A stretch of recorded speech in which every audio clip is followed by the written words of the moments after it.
aí, por favor? Sim, começou a gravar agora. Pra mim. Foi.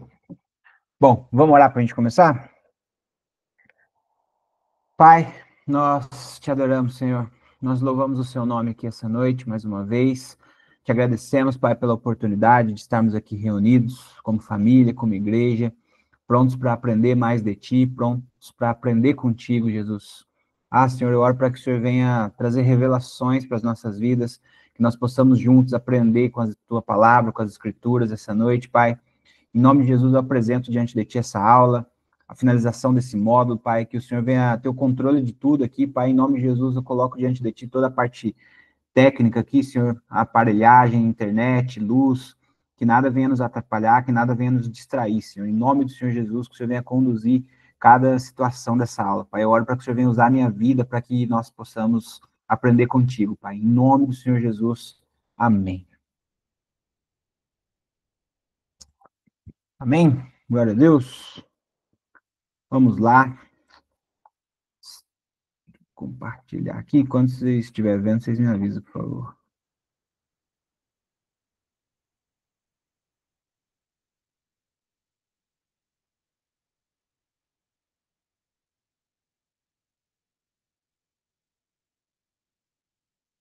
Foi? Foi, glória a Deus. Bom, estamos hoje, então, na aula 4, nossa última aula do módulo Busca Intimidade, né? Voltado para oração. E aí vamos falar hoje, então, sobre batalha espiritual e um pouquinho sobre a oração na prática. A gente viu aí nas outras aulas, né? Na aula 1 a gente viu um pouquinho sobre como aprender a orar, né? O que é oração, como orar, da onde vem a oração. E aí, trouxe até um resumo aqui, né, do que a gente viu nas últimas aulas. Nós falamos aí de uma oração eficaz, né, com base no texto de Tiago. É uma oração que ela é enraizada na fé, mostra que nós devemos ter confiança em Deus, confiança na vontade de Deus para as nossas vidas. Uma oração eficaz, ela é uma oração no contexto de bons relacionamentos, obviamente, com o Senhor, primeiramente, e relacionamento uns com os outros, relacionamento como irmãos, relacionamento como cônjuges, está diretamente ligado a uma oração eficaz, né? E o terceiro ponto é uma oração a partir de um estilo de vida de retidão, um estilo de vida de santificação, né?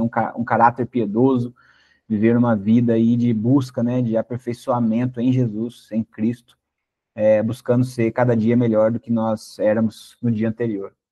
O quarto ponto é a oração fervorosa. O texto de Tiago fala, né? Como Elias orou fervorosamente. Mas a gente viu também que esse fervor aqui não tem nada a ver com barulho, com sentimento, mas sim com a perseverança, a dedicação, né, a nossa entrega contínua ali, diariamente, na oração, né? Então, tudo isso tem as características de uma oração eficaz, amém? E aí a gente entrou um pouquinho dividindo, né, os tipos de oração. A gente falou ali de uma oração pessoal, né, voltada numa busca pessoal para a gente ali, né? Falamos um pouco da petição, falamos um pouco de estudar a palavra de Deus, falamos um pouco de contemplar a obra, né? A criação de Deus. E aí, depois falamos sobre a oração devocional, uma oração já mais voltada a Deus, né? Falamos de adoração, louvor, né? Como louvá-lo, não somente com música, mas com gestos, com atitudes e tudo mais.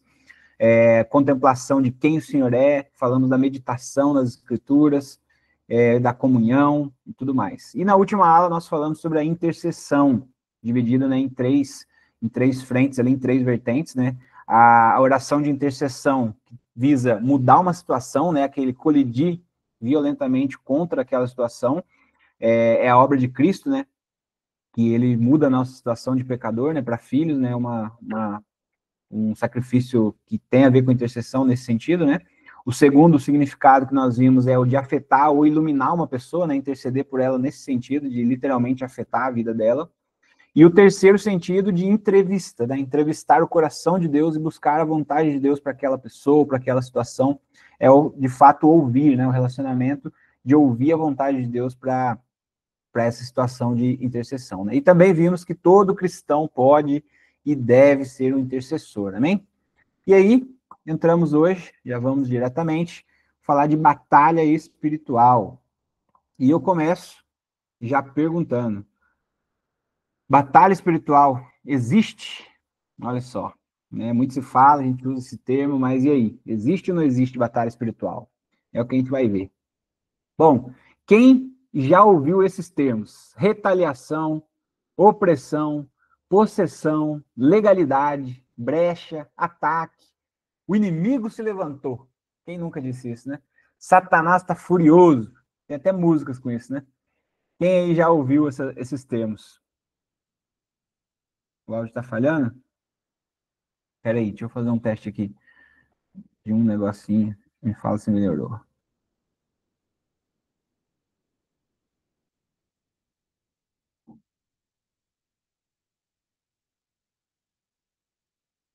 Teste, teste, teste. Melhorou? Bom, vai ter que ver na. Sim, melhorou. Show. Então tá. Bom, vamos lá. Então, quem nunca ouviu esses termos, né? A gente é acostumado, às vezes, a ouvir até falar alguns desses termos, né? E aí, eu trago um texto de Efésios aqui, né? Capítulo 6, dos versos 10 a 12, a Bíblia diz, né? Revesti-vos de toda a armadura de Deus, para que possais estar firmes contra as ciladas do diabo, porque a nossa luta não é contra carne e sangue, e sim contra os principados e potestades, contra os dominadores desse mundo tenebroso, forças espirituais do mal nas regiões celestes. Aqui em Efésios, Paulo ele ensina, né, que nós como cristãos nós enfrentamos de fato, né, inimigos espirituais. E ele até fala, né, sobre nós usarmos aí armas espirituais, né, usar essa armadura aí que ele utiliza, né, a, a forma da armadura para explicar, né, coisas espirituais como a verdade, a justiça, a fé, a salvação, a palavra de Deus, né, e a oração. Tudo isso para que a gente possa lutar, guerrear, né, contra os dominadores deste mundo, né, contra forças espirituais. E aí, em Coríntios também, Paulo, ele diz o seguinte: porque embora andando na carne, nós não militamos segundo a carne, porque as armas da nossa milícia não são carnais, e sim poderosas em Deus para destruir fortalezas. Então, Paulo, mais uma vez, ele indica que a luta ela é travada numa outra dimensão, e as armas que nós usamos são armas espirituais. Então, a resposta é sim, existe batalha espiritual. O termo, exatamente, batalha espiritual, ele não aparece dessa forma na Bíblia, né? Mas, conforme esses textos, né, conforme essa explicação de Paulo, tanto em Efésios quanto em Coríntios, é possível que nós declaramos aí que sim, existe, né? Existe uma batalha espiritual, aonde nós, como cristãos, utilizando aí as armas espirituais, entramos nessa batalha, né, principalmente em oração e batalhas que ocorrem na nossa mente, né, a gente vai ver um pouquinho disso mais para frente, mas sim, ela existe, né, e a luta, ela é espiritual e não física ou emocional, como a gente vê aqui o texto de Efésios, amém? Então, sim, existe batalha espiritual.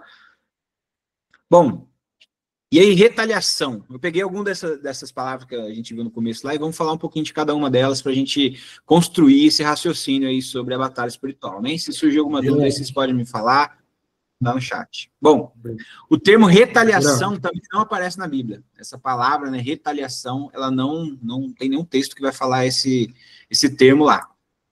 Porém, qual é o significado de retaliação? É a ação de realmente de retaliar, é revidar.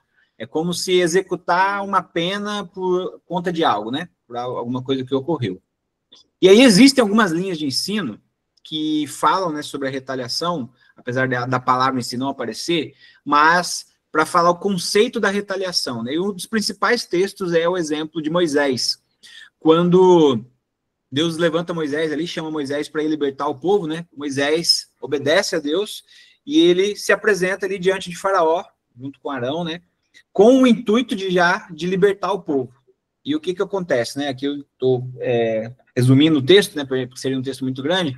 Mas quando Moisés ele se posiciona ali diante de Faraó, e aqui nesse contexto, né? Faraó ele tem essa representação ali de Satanás, né? O povo do Egito ali tem aquele contexto de escravidão, o povo estava escravo, Satanás e Faraó ali representa essa figura de Satanás que oprimia, né? Que escravizava o povo, né?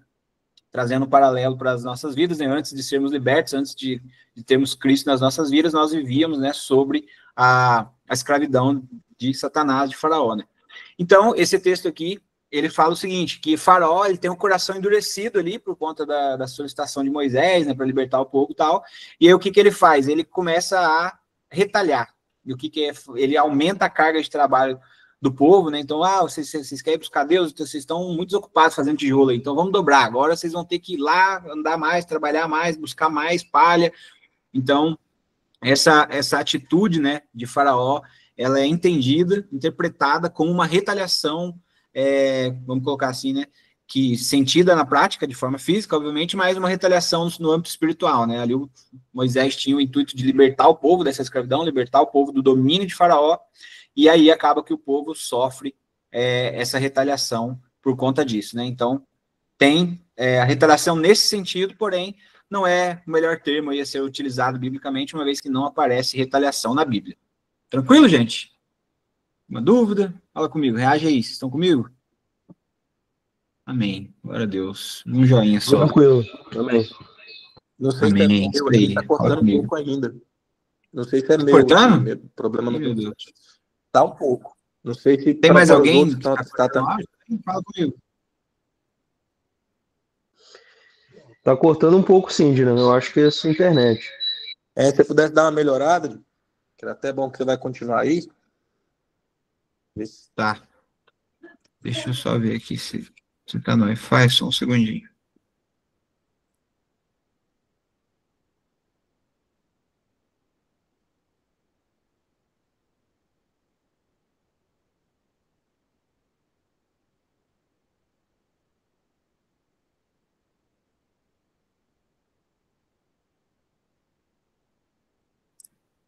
Bom, eu pedi pro Davi que a gente desconectar aqui, vamos ver se isso ajuda a dar uma melhor. Para mim aqui tá normal, né? Mas, bom, qualquer coisa vocês me falam de novo. Vamos lá.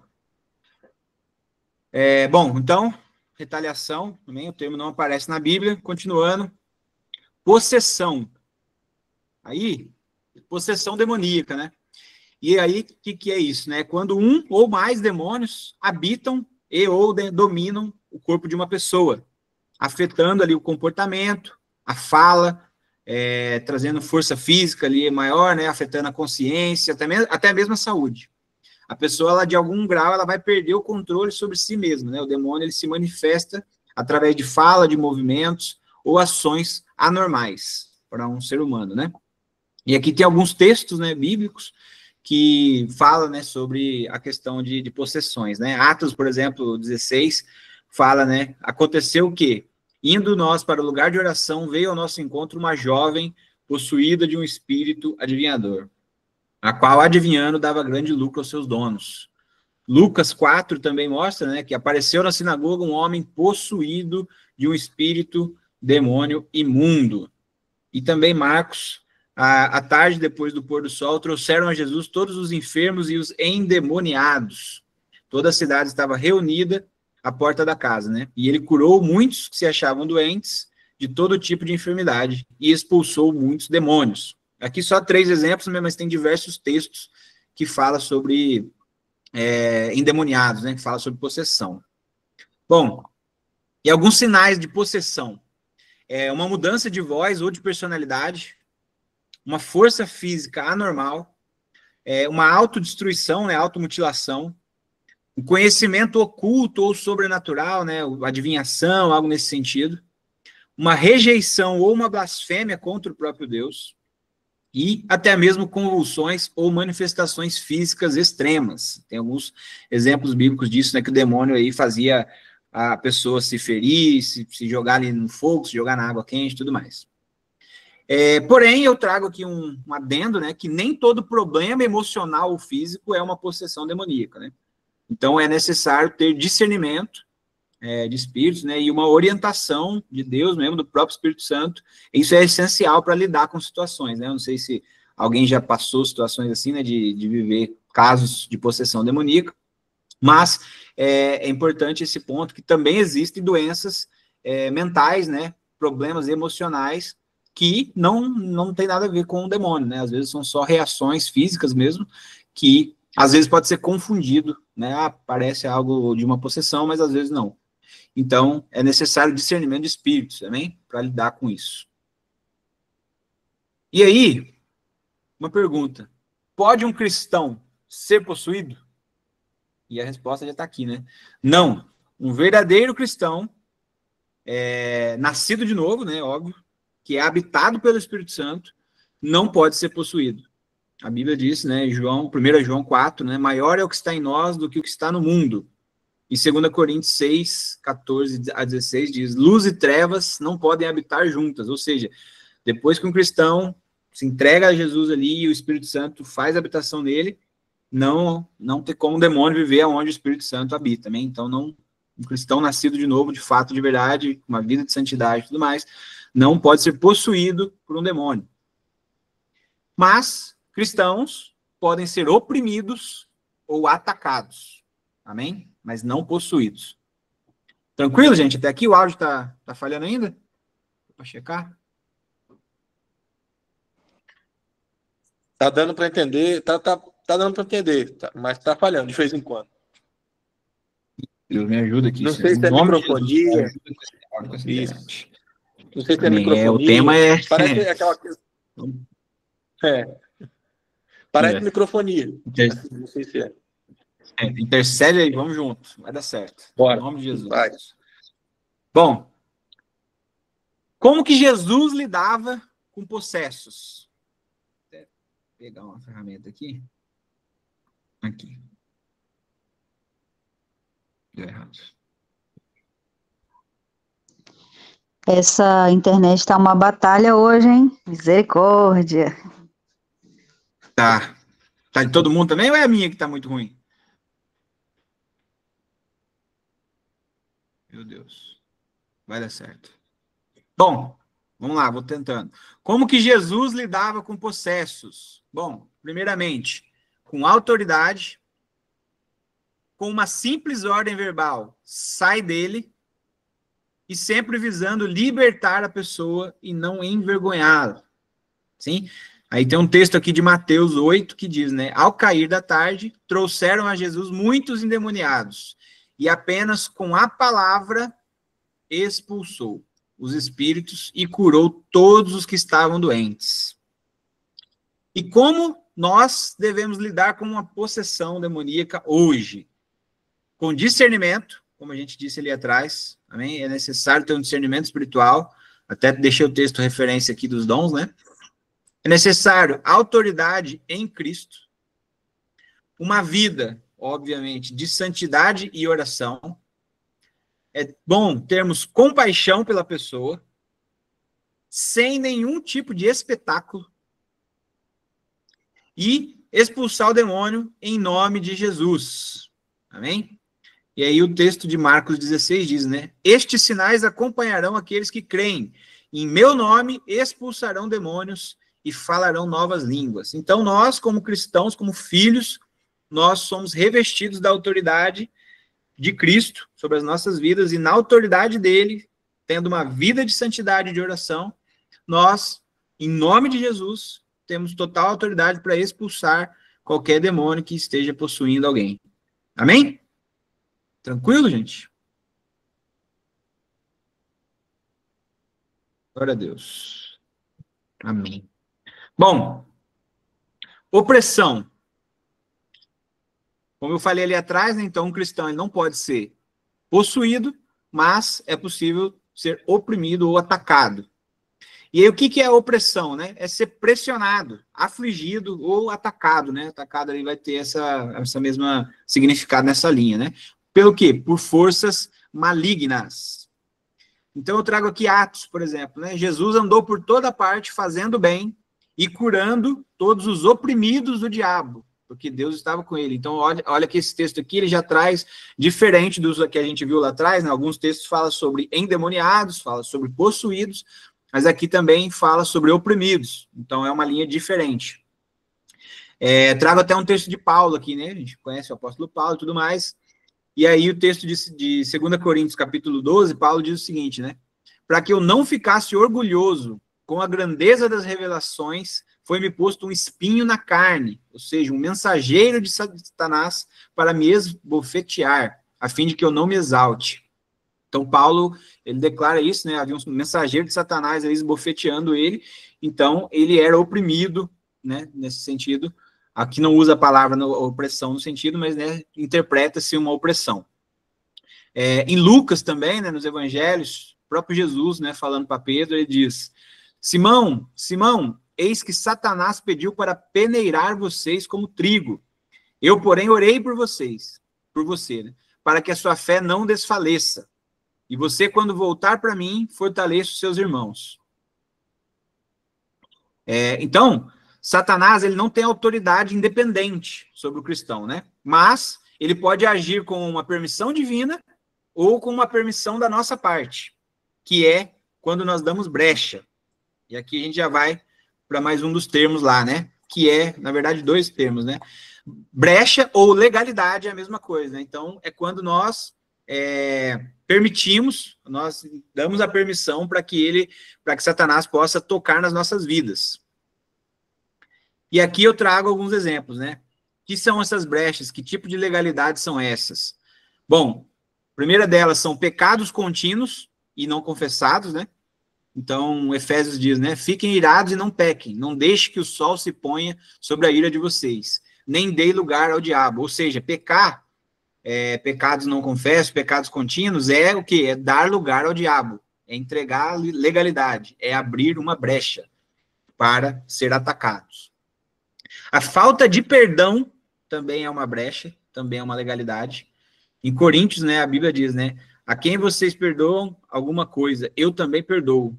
Pois o que perdoei, se é que perdoei alguma coisa, eu o fiz por causa de vocês na presença de Cristo, para que Satanás não alcance vantagem sobre nós. Olha só, então quem não perdoa, quem tem dificuldade com o perdão, também abre uma brecha, abre aí uma legalidade para Satanás. E terceiro, orgulho, né, soberba. O texto de Tiago nos mostra isso, né? Tiago 4:6, a Bíblia diz, né? Mas ele nos dá cada vez mais graça. Por isso diz, Deus resiste aos soberbos, mas dá graça aos humildes. Portanto, sujeitem-se a Deus e resistam ao diabo, e ele fugirá de vós. Então, tudo isso, né? Pecados, falta de perdão, orgulho e soberba são brechas, são legalidades que, ainda que sendo cristãos, né, nós abrimos esse lugar, esse espaço para Satanás atacar as nossas vidas. E o que é o ataque, né? A gente está falando aí da opressão, ataque, também tem outros ataques que não necessariamente existem brechas, mas o inimigo ele tenta atacar, que é o que diz em Efésios 6, né? Aqui está falando de novo, eu volto lá naquele texto do começo, né? Está falando da armadura de Deus, tal, como se defender, e aqui fala do escudo, que é para apagar os dardos inflamados do maligno. Então, existe aí uns dardos inflamados, né? Então, note que, assim, Paulo, ele usa essa analogia para levar para o mundo espiritual a armadura. E a armadura é o quê, né? Era uma vestimenta de guerra. Então, está falando aí de batalha. Ali era de forma literal, um soldado, ele se vestia com uma armadura, né? Ele ia colocar ali a couraça, o capacete, ele ia se cingir ali com o cinto, ele ia colocar as sandálias, né, pegar o escudo, pegar a espada, ele estava se preparando para uma guerra física ali, e nós fazemos esse paralelo, né, Paulo faz esse paralelo com o armamento, né, espiritual. E o ataque também, na guerra, o dardo, né, ou uma flecha, que eles colocavam fogo numa flecha, e os arqueiros atiravam aquela flecha em chama, era um ataque literal, né, que ia atingir o povo.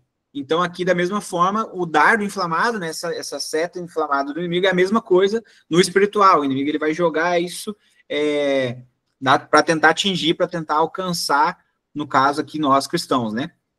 Então, o que seriam esses dardos, né? Eu trouxe aqui Apocalipse 12, que diz o seguinte: o grande dragão, ou seja, a antiga serpente, que é diabo, chamado diabo e Satanás, que, olha só, ele engana todo o mundo.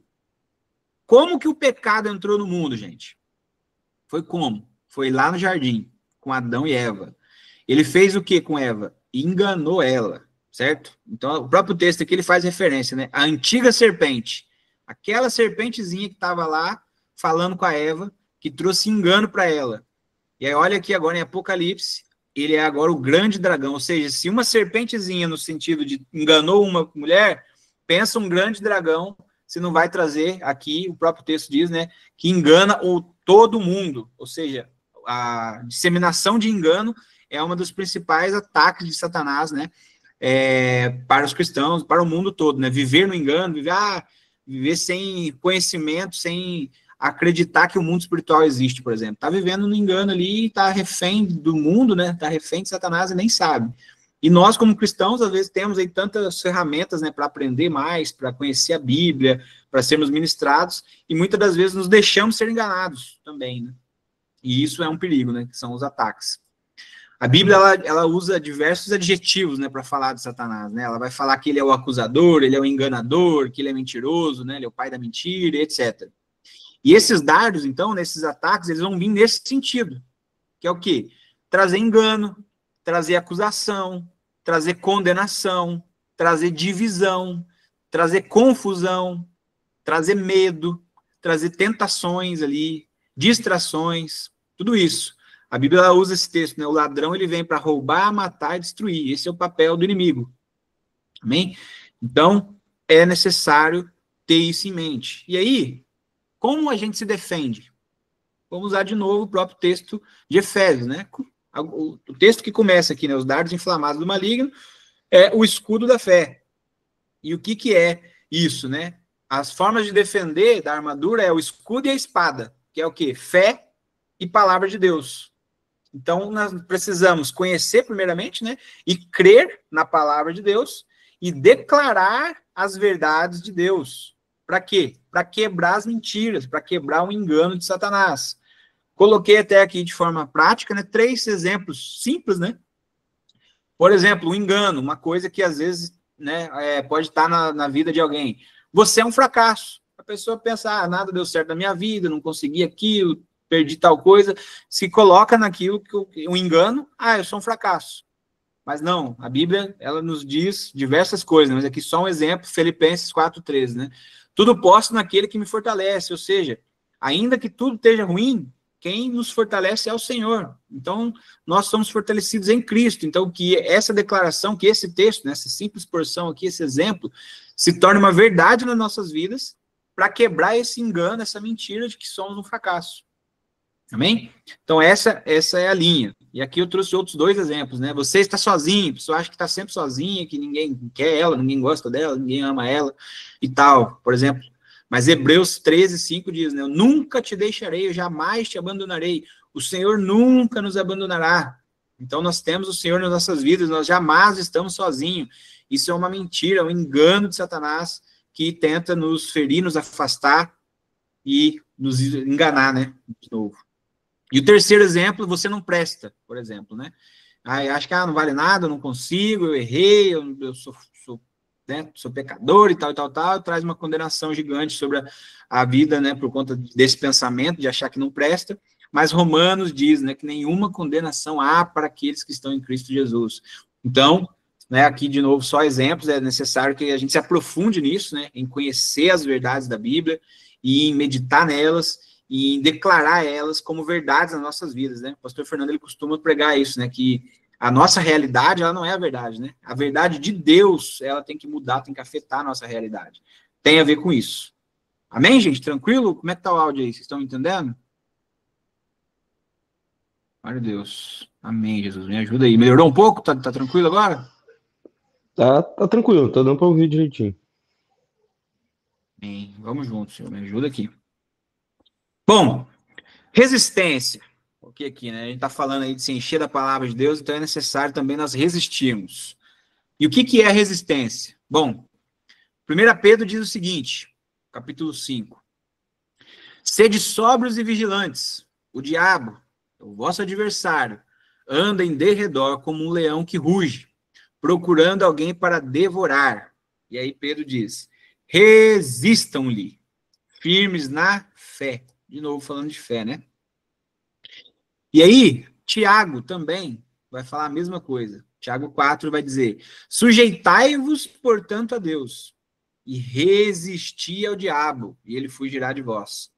E é interessante notarmos isso, né? Que tanto Pedro como Tiago, eles enfatizam essa questão da resistência, né? De resistir ao diabo. E a resistência ao diabo, ela é vista como uma parte desse combate espiritual, né? Dessa batalha espiritual que existe. E a palavra grega, né, para resistir, né, no original, ela significa o quê? Opor-se. Ficar firme contra. Ou seja, estar contra essa força adversária, né? A ideia é o quê? De ficar de pé, firme, sem ceder ao mal, sem ceder aos ataques, sem ceder às tentações e tudo mais. Então, resistir ao diabo é ficar firme em Deus, é negar o pecado, é usar a Bíblia, usar a palavra e confiar no Espírito Santo. Amém? Então, que nós saibamos disso também, precisamos conhecer nossas armas para aprender a resistir. E aí, vamos falar de autoridade espiritual. Olha só. Como nós fechamos as brechas, né? Eu falei das brechas ali atrás, das legalidades, né? Mas como que nós fechamos essas brechas? Como que nós impedimos essa legalidade? Bom, primeiramente, arrependimento sincero. 1 João diz, né? Capítulo 1. Se nós confessarmos os nossos pecados, ele é fiel e justo para nos perdoar os pecados e purificar de toda injustiça. Então, a gente viu lá atrás, né, que pecados não confessados ou pecados contínuos abrem brechas. E como que fecha essas brechas? Como que acaba com isso? Com arrependimento sincero. Amém? A gente viu também que a falta de perdão, ela é uma brecha, né, uma porta aberta ali para o inimigo. E o que a Bíblia diz em Mateus 6,14, né? Porque se perdoarem aos outros as ofensas deles, também o Pai de vocês que está no céu perdoará vocês. Então, a Bíblia ensina sobre o perdão, né? A importância de sermos perdoados. Nós fomos imensamente perdoados por Deus. E então, como que nós podemos negar perdão ao próximo, né? Então, precisamos aprender a liberar perdão, precisamos entrar neste lugar de liberar perdão para fechar qualquer brecha, qualquer legalidade do inimigo. Amém? E o terceiro, vigilância e oração constante. Vigiem e ore. Para quê? Para que não caiam em tentação. Amém? O espírito, na verdade, já está pronto, mas a nossa carne é fraca, a nossa carne vai desejar o que é ruim, vai querer o que é ruim. Nós precisamos estar vigilantes e em oração. Amém? Glória a Deus. E aí, Lucas 10 diz o seguinte, o Senhor Jesus dizendo o seguinte, eis que eu dei a vocês, o quê? Autoridade para pisarem cobras e escorpiões, e sobre todo o poder do inimigo, e nada, absolutamente, lhes causará dano. Então, olha só, a gente viu que existe uma batalha espiritual, que existe, sim, opressão do inimigo, existe ataque do inimigo, e nós também temos aí uma parte, né, que é de não dar brecha, de não dar legalidade, mas é possível fechar essas brechas, é possível acabar com essas legalidades e entender e se posicionar que nós temos a autoridade para pisar nessas serpentes, nessas cobras, né, nesses escorpiões aí, e nós temos esse poder sobre o inimigo. Ele não vai causar dano algum a nós, então não é necessário ter medo de Satanás. Tem gente que é muito comum isso, né, ter medo do mundo espiritual, ter medo de Satanás. Tem gente que, eu nem oro, eu nem entro em batalha de intercessão, porque o inimigo vai se levantar e tal. Não, isso talvez é falta de entendimento, talvez pode ser até um engano que o inimigo coloca para deixar a gente ali num lugar de não posicionados. Nós temos que ter isso em mente. Nós somos revestidos pelo Pai com autoridade para pisar cobras e escorpiões. Amém, gente? Glória a Deus. Estão comigo? Amém. Bom, e aí, aqui, até aqui, né, a gente viu aí basicamente os termos, né, os conceitos e destrinchamos aí, né, o que é a batalha espiritual. Ela realmente existe, né, então existe sim uma batalha onde nós participamos aí, né, de certa forma, nós somos alvos de Satanás nesse sentido. É possível cristãos, sim, sofrer opressão, sofrer ataques do inimigo. Não é possível sermos possuídos, né, por demônios. A possessão demoníaca é para quem é ímpio, é para quem não entregou a vida para Jesus. E nós vimos aí a importância, né, de fecharmos as brechas e entendermos que temos autoridade. E dentro nesse contexto de autoridade, para a gente fechar esse arco de autoridade espiritual, algo que é muito importante é o seguinte: o triunfo de Jesus Cristo na cruz. Olha essa frase. Essa é uma frase que tem que estar guardada no nosso coração para clarear nossa mente para qualquer tipo de batalha, né? Toda batalha espiritual começa e termina com a obra consumada de Cristo na cruz. Olha isso. Nós não lutamos por uma vitória, mas nós lutamos a partir da vitória que Jesus já conquistou. Amém? Porque às vezes a gente fala batalha, pode trazer uma falsa compreensão de que é uma lutinha, sabe? De que é uma guerrinha onde um dia o mal ganha, um dia o bem ganha. Não, não tem isso. Jesus, ele já despojou todos o adversário, ele já está tudo consumado. Jesus Cristo já venceu naquela cruz. A nossa batalha espiritual, no nosso sentido ali, é a partir da vitória que Cristo já conquistou. Amém? Isso faz total diferença no nosso entendimento do que é batalha espiritual, e nós precisamos ter isso em mente. Amém? Tranquilo? Amém. Glória a Deus. Bom, aqui eu até me antecipei, né, mas os textos dessa frase, né, estão aqui, né? Colossenses diz o seguinte, né? E despojando os principados e potestades, os expôs publicamente, e deles triunfou em si mesmo. Cristo já venceu. Amém? João 19, a Bíblia diz o quê? Está consumado, significa missão cumprida, dívida paga. Nós não temos dívida nenhuma com Satanás. Amém? E o inimigo, ele tenta enganar os cristãos, fazendo com que os cristãos se esqueçam que a autoridade foi quebrada lá na cruz. Então, a gente tem que ter isso na mente. Nós, cristãos, precisamos orar, guerrear e viver com a consciência da vitória já. Amém? Em Cristo, nós somos mais que vencedores, porque ele venceu todo espírito de medo, e a nossa mente está sujeita à paz de Cristo. Amém? Esse é o ápice do entendimento sobre batalha espiritual. Cristo já venceu. Toda luta espiritual que nós temos é a partir da vitória de Jesus na cruz. Amém? Avançando, então, existe um sistema do mundo. Obviamente. O mundo, né, a palavra mundo aqui, não é relacionada à criação, no sentido da criação de Deus, né, porque o que Deus fez é perfeito. Mas é no sentido de um sistema espiritual e filosófico, que é oposto a Deus, que é, aí sim, controlado por Satanás. É esse ambiente contrário à santidade, contrário ao reino, contrário à justiça de Deus. Né? A Bíblia diz isso, né? Em 1 João 5,19 diz o seguinte: nós sabemos que nós somos de Deus e que o mundo inteiro jaz no maligno. Que é isso, né? Então, o mundo inteiro jaz no maligno. O Satanás, ele é o Deus, né, com D minúsculo, deste século.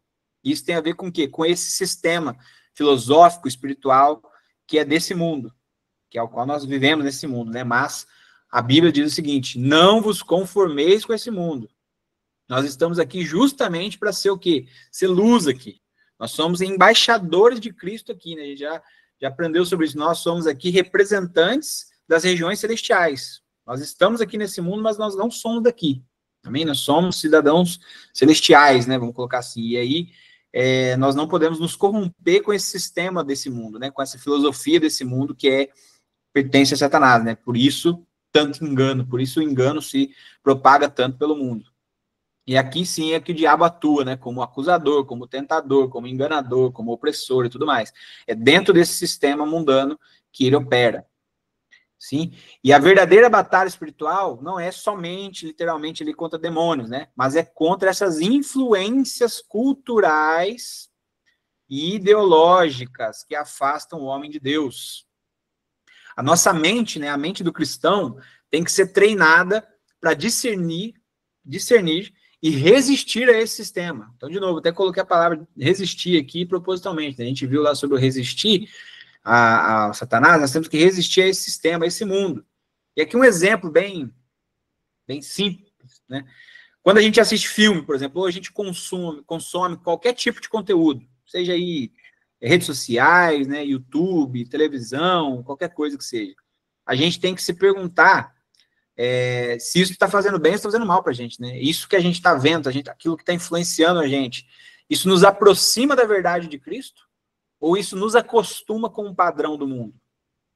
Porque eu não sei se vocês já repararam, né? Hoje em dia, qualquer filme que você vai assistir, qualquer programa que você vai assistir, tem algum tipo de situação que é contrária à palavra de Deus, que é contrária à Bíblia, sendo inserido nessas programações. E isso não é coincidência, isso é de forma bem intencional para que vá gerando justamente essa sensação de se normalizar, de ir acostumando. Ah, tá tudo bem, você começa a ver ali, a primeira vez que você vê, você, né, escandaliza, você fala, nossa, né, diferente, isso aqui. E isso aos poucos vai gerando essa sensação de costume e tal, até que perde esse senso, né, de entender que é algo errado, que é algo contra a palavra de Deus, até que se torna normal. E isso acontece com cristãos. Não estou dizendo, gente, olha só, que nós não podemos assistir nada, que a gente tem que, né, colocar uma venda aqui, não podemos assistir televisão, não podemos assistir filme. Não é isso que eu estou dizendo. É contra as filosofias. Ainda assistimos um filme, beleza. Hoje em dia acho que é até difícil de achar um filme, né, usando esse mesmo exemplo, que não tenha nada que fira ali nossos princípios, né? Porém, aquilo tem que ser, de certa forma, identificado, nós não podemos passar despercebidos por aquilo e entender, né, que aquilo não pode afetar as nossas vidas, não pode afetar os nossos princípios. E aí eu digo principalmente assim, para quem tem filhos, para quem tem, né, crianças aí, adolescentes, talvez até usar esses momentos para ensinar. Por exemplo, a gente viu uma coisa errada, olha só, então o que a gente está vendo de errado aqui? Usar aquele momento, usar aquela situação para até pregar a palavra de Deus e corrigir essa situação. Amém, gente? Faz sentido? Vocês estão me entendendo? Me ajuda aí, áudio. Tá tudo bem com o áudio, né? Se Deus quiser. Glória a Deus. Tá bom? Então, assim, a gente precisa estar atento a isso, né? O nosso posicionamento aí como cristãos, no nosso posicionamento no mundo, no sistema desse mundo, nós temos que estar alertas e vigilantes. Amém? Vamos em frente. Fortalezas mentais, né? A gente leu lá atrás um texto de Coríntios que fala sobre isso, né? E aqui, dentro dessa linha de conclusão, a gente fala de novo, né? Então, as fortalezas, elas são padrões de pensamentos mentirosos que se estabelecem ao longo do tempo e se opõem à verdade de Deus. São barreiras que impedem a renovação da nossa mente. São crenças limitantes, né? Esse termo também aparece, é usado, né? Aqui eu trouxe o texto de novo, né? Que 2 Coríntios Paulo diz, né? Derrubando as fortalezas, anulando os sofismas e toda a altivez que se levanta contra o conhecimento de Deus. Então, existe fortalezas na nossa mente, né, que precisam ser derrubadas. Sofismas, né, crenças que algo que não é verdade, a pessoa toma aquilo por verdade. Então, precisamos estar atentos a isso. E aí, muitas vezes, o inimigo, o diabo, né, Satanás, ele não precisa nem trazer uma coisa nova. Às vezes mesmo ele apenas alimenta uma mentira que a pessoa já acredita. Por exemplo, traumas. É muito comum, né? Às vezes traumas na infância, traumas da vida, né? Algumas experiências ruins, experiências más, ou algum ensino errado. A gente, em determinado momento da nossa vida, a gente aprendeu que determinada coisa é assim. E se isso for um engano, Satanás, ele simplesmente alimenta esses enganos, essas mentiras, para nos atacar, para nos oprimir, para nos deixar longe da verdade de Deus, longe das Escrituras. Eu trouxe um exemplo aqui também, né? Então, uma pessoa, talvez ele não tinha a vida cristã, né? Os pais, talvez, então essa pessoa, ela cresce como criança, se torna um adulto ali, ouvindo a vida toda que ela não é boa o suficiente. Nada que ela faz tá bom, nada tá dando certo. Então, essa pessoa, depois mesmo de ser convertida, ela pode ter uma dificuldade muito grande em crer que ela é amada por Deus, porque ela vai sempre achar que ela não é boa o suficiente. Então, ela vai achar que ela não é boa o suficiente para Deus, que ela não é boa o suficiente para servir na igreja, ela não é boa o suficiente para fazer qualquer coisa, que, ainda que não seja algo tão claro na cabeça, assim, eu não sou bom o suficiente para fazer, por isso que eu não faço. Não, mas aquela situação, aquele trauma, ele é alimentado pelo inimigo, que vai gerar um medo, uma insegurança, vai gerar uma desconfiança da pessoa mesmo ali, que talvez ela fica paralisada e ela não faz nada, e a raiz disso é algo que é uma fortaleza da mente ali, né, um sofisma ou um trauma que gerou isso, né, lá na frente. Então, é importante nós termos a renovação da nossa mente pela verdade. a solução, né? Eu trago aqui já um exemplo da solução, né? Nós precisamos renovar a nossa mente. Então, um pensamento como esse, não sou bom bastante, não sou bom o suficiente. A solução é se encher da verdade de Deus. A Bíblia diz que eu sou amado com amor eterno, lá em Jeremias, né? Deus falando para Jeremias. E Efésios diz, né? E em Cristo Jesus nós somos aceitos e escolhidos. Deus nos elegeu nele, antes da fundação do mundo. Então, assim, encher dessas verdades, renovar a nossa mente, renovar o nosso entendimento, para que aquela mentira, para que aquela fortaleza, para que aquele sofisma seja anulado, seja derrubado e nós possamos viver uma vida plena na presença de Deus, amém? Então, essas fortalezas mentais também são, né, formas aí de batalha que nós precisamos estar atentos. Amém, gente? Glória a Deus. Meu Deus, são quase 9, né? Vamos que vamos.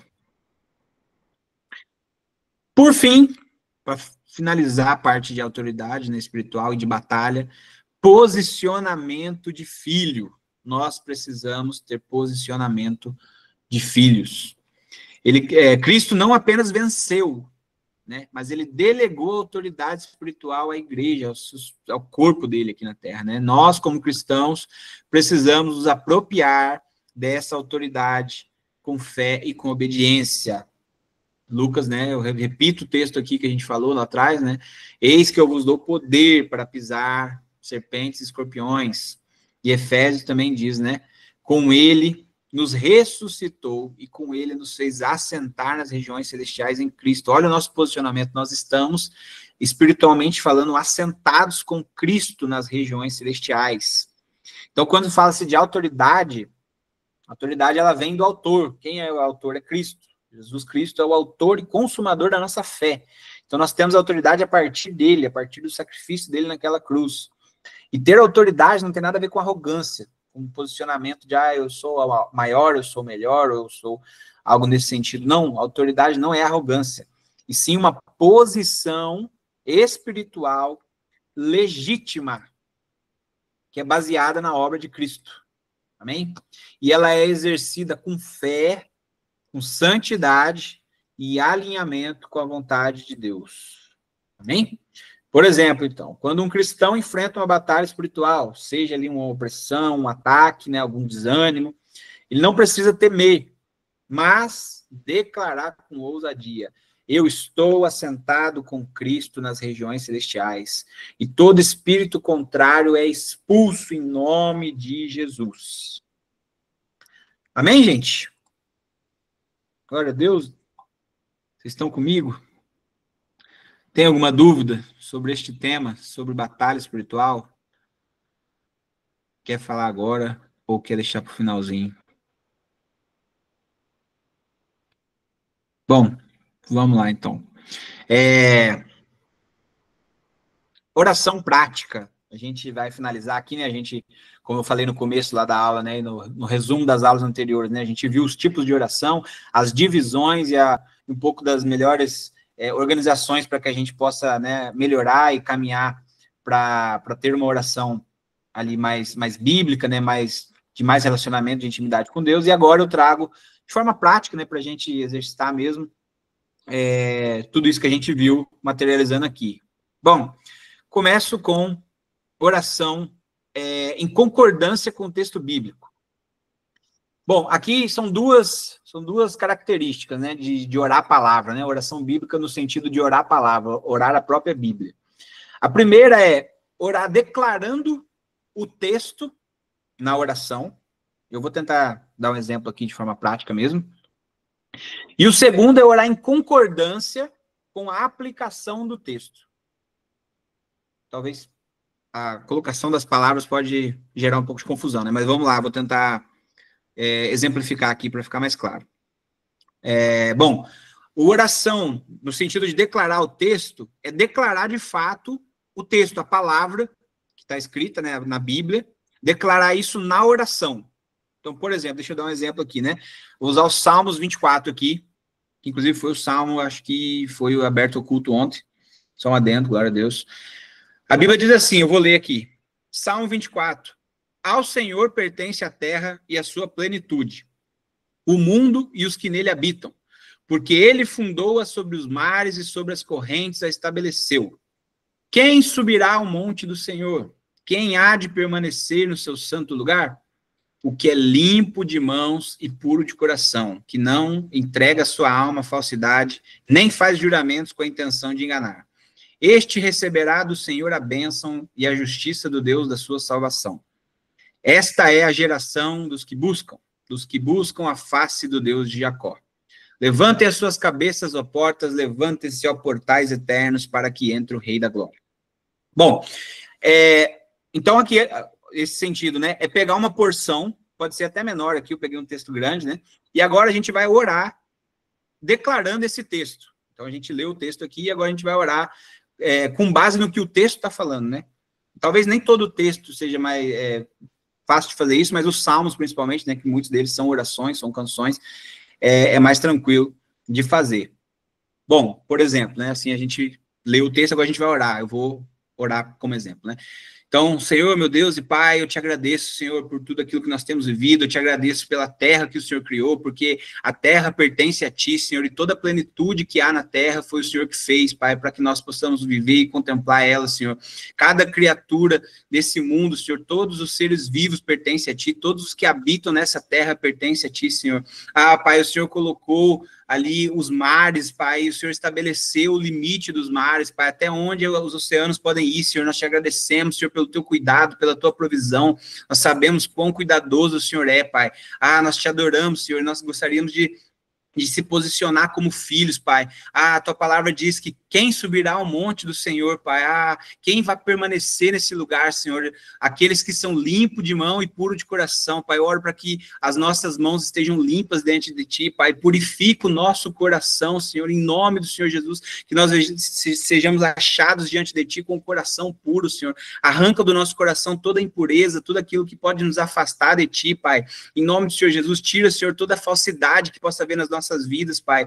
Em nome de Jesus, não nos deixe ser pessoas que façam juramentos com intenção de enganar ninguém, Pai. Nós não queremos ser pessoas que enganam, Pai. Nós queremos ser pessoas que trazem luz, que trazem a Tua palavra, que trazem o Teu evangelho, Senhor. Pai, nos ajuda, Senhor, a receber as bênçãos que o Senhor tem para nós, Pai. Em nome de Jesus, que nós possamos experimentar, Senhor, da alegria, da salvação que o Senhor tem, Pai. Que nós possamos viver uma vida justa, Pai. Em nome do Senhor Jesus, Senhor, eu oro para que nós sejamos a geração que Te busca, Pai. A geração que busca a Tua face, Senhor. Que nós possamos nos achegar a Ti, nos encontrarmos contigo e Te encontrar face a face, Senhor. Em nome do Senhor Jesus, Pai. Que as nossas cabeças estejam olhando para o céu, para regiões celestiais, Pai. Como portas para receber o Rei da Glória. Senhor, nos ajuda a estarmos com os olhos fixos em Ti, Pai. Levanta, Senhor, as nossas cabeças para o céu, para vivermos uma vida nas regiões celestiais, Pai. Em nome do Senhor Jesus. Amém. É mais ou menos nesse sentido. Talvez com porções menores, às vezes é mais fácil, né? Isso é um costume, ir fazendo assim mais e mais vezes, porque aqui nós estamos declarando o que a Bíblia está dizendo, né? Lembra lá no começo do módulo, na primeira aula, a gente falou que a oração, né, é uma resposta à palavra de Deus, é uma resposta à Bíblia. Então, este é a oração declarando a própria Bíblia, declarando a palavra, né? Aí, no Novo Testamento, tem muitas orações que Paulo fez, a gente vai falar um pouquinho disso aqui. As orações de Jesus, a oração de Paulo, então, às vezes, é declarar, aplicando para a nossa oração a própria oração bíblica, né, o próprio texto bíblico. Esse é o primeiro ponto de orar a palavra, né, declarando o texto. Amém? Acho que deu para exemplificar, né? O segundo é a aplicação do texto. Então, por exemplo, aqui coloquei a história de José do Egito. A gente, né, todo mundo conhece a história dele, então, às vezes ali a gente está lendo a palavra, e aí o que a gente pode orar? A gente aplica o que o texto aplicou, né, alguma situação que o texto está aplicando, e a gente vai orar por aquilo. Então, por exemplo, José perdoou os irmãos dele, amém? Então, a gente vai orar por perdão. A gente, Senhor, em nome de Jesus, assim como José foi essa pessoa que perdoou os seus irmãos, que haviam vendido ele, jogado ele no buraco, que nós sejamos perdoadores. Nos ajuda, Senhor, a perdoar aqueles que nos ofenderam, ajuda, Senhor, a perdoar os meus irmãos que fizeram mal para mim, tal. Ou, por exemplo, aqui José, que teve confiança em Deus, né, quando ele estava lá no Potifar ou na prisão. Então, é orar sobre a confiança, é orar sobre a perseverança e tudo mais. Então, aqui é pegar um tema específico que o texto bíblico aplicou e orar em cima desse tema, aplicando para a nossa vida. Amém? É um pouco diferente de declarar a palavra, assim, declarar a aplicação. Fez sentido, gente? Deu para entender? Tem alguma dúvida? Amém, então. Glória a Deus. Vai, joinha, vamos interagindo comigo. Então, beleza? Essa é a primeira parte, que é a oração em concordância, né? A oração bíblica. A segunda é o que eu já até me antecipei aqui, a oração apostólica, que é o quê? As orações de Jesus, né? Paulo, Pedro, os apóstolos em geral, né? Elas estão registradas na Bíblia, para quê? Para o nosso benefício. A Bíblia toda, na verdade, né, ela é útil aí para nos ensinar, para nos guiar, né, para nos corrigir e tudo mais.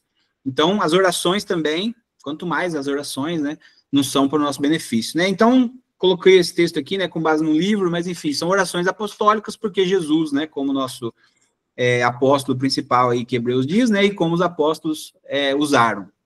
Mas podemos chamar também de orações bíblicas, né, porque aí volta para Salmos, né, que não é o apostólico. Mas enfim, essas orações, elas são tão relevantes hoje quanto elas eram ali para a igreja primitiva, né, as orações, elas têm a mesma validade, porque a palavra de Deus, ela é viva e eficaz. E aí eu trago algumas lições sobre as orações, né, até coloquei aqui, achei que não tinha colocado, né? Lembra que a gente falou lá na primeira aula, né, sobre quanto mais nós conhecermos a Bíblia, melhor vão ser nossas orações, né? E as nossas orações, elas são em resposta à linguagem de Deus, que é a própria Bíblia. Então, né, de novo, reforçando aqui o primeiro ponto, e agora esse. E aí, o que as orações bíblicas ou orações apostólicas nos ensinam, né? Trouxe 3 características aqui. A primeira é que todas as orações apostólicas, bíblicas, são centradas em Deus, direcionadas a Deus. Todas as orações são dirigidas a Deus. Nenhuma oração apostólica é dirigida ao diabo. Às vezes parece óbvio falar, mas tem aquele sentido. Às vezes pode ter pessoa que quer orar só repreendendo, mais do que pedindo a Deus, é repreendendo, sabe? É tipo, espírito de injustiça, eu te repreendo em nome de Jesus. A gente está dirigindo a oração ao espírito, sabe? Então, assim, o que as orações bíblicas, as orações apostólicas nos ensinam? A dirigir a palavra a Deus. Então, Senhor, em nome de Jesus, eu oro para que o Senhor venha expulsar o espírito tal, tal, tal. E não orar dirigindo ao espírito e expulsando. Acaba que tem essa diferença. Amém? A oração centrada em Deus, incluindo a oração, vamos colocar assim, de guerra espiritual, né? Que está em Efésios ali, é o modelo que a igreja usou para resistir e desalojar as forças demoníacas, né? E as fortalezas mentais. Aí tem os textos aqui, né? Isso também está na apostila. Os textos, né? Se a gente fosse ler tudo, ia levar muito tempo, né? Mas em Efésios mesmo fala sobre as orações de guerra, né? E 2 Coríntios. E aí, todas as orações que Jesus registrou na Bíblia são dirigidas ao Pai. Jesus ensinou os discípulos a dirigir as orações ao Pai. E todas as orações dos apóstolos também.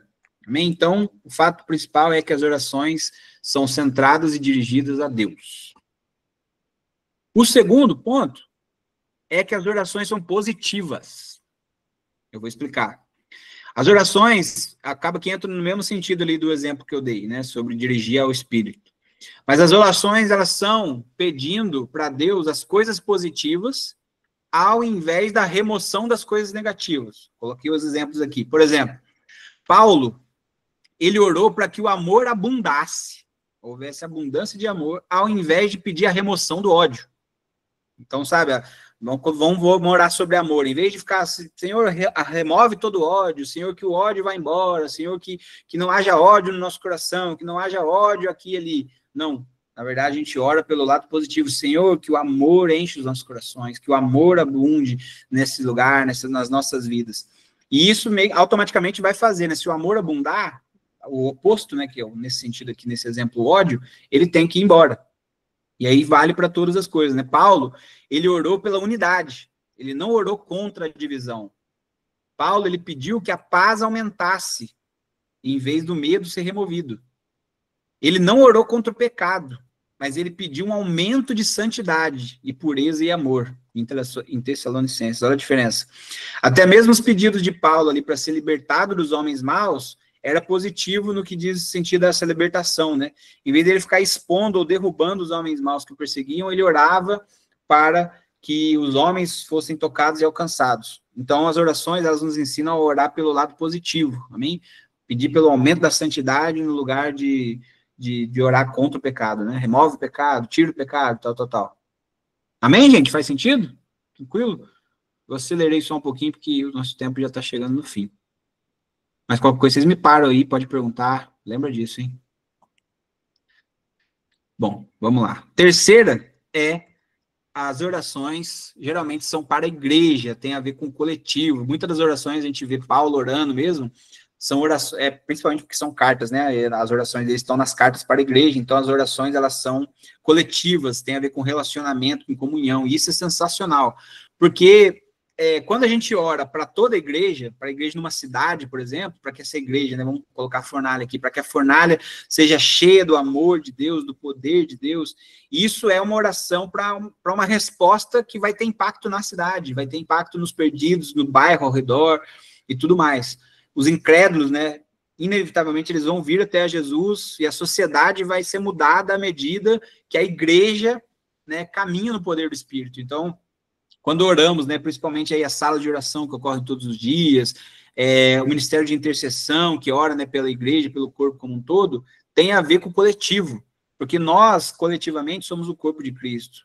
Sozinho nós não conseguimos alcançar nada, mas agora cada um de nós, cada um ali no lugar que está inserido, no ambiente que está no seu trabalho, ou ali onde frequenta e tudo mais, nós vamos externar, né, ser essa extensão do poder, né, e do amor de Deus e dos reflexos daquilo que está sendo orado. E a gente pode já experimentar muito disso, né? A gente consegue ver muitas respostas de oração no nosso meio, né? Aquilo que está sendo orado ali nas salas, aquilo que está sendo orado como igreja, a gente vê acontecendo aí nos PGs, nas casas e tudo mais, né?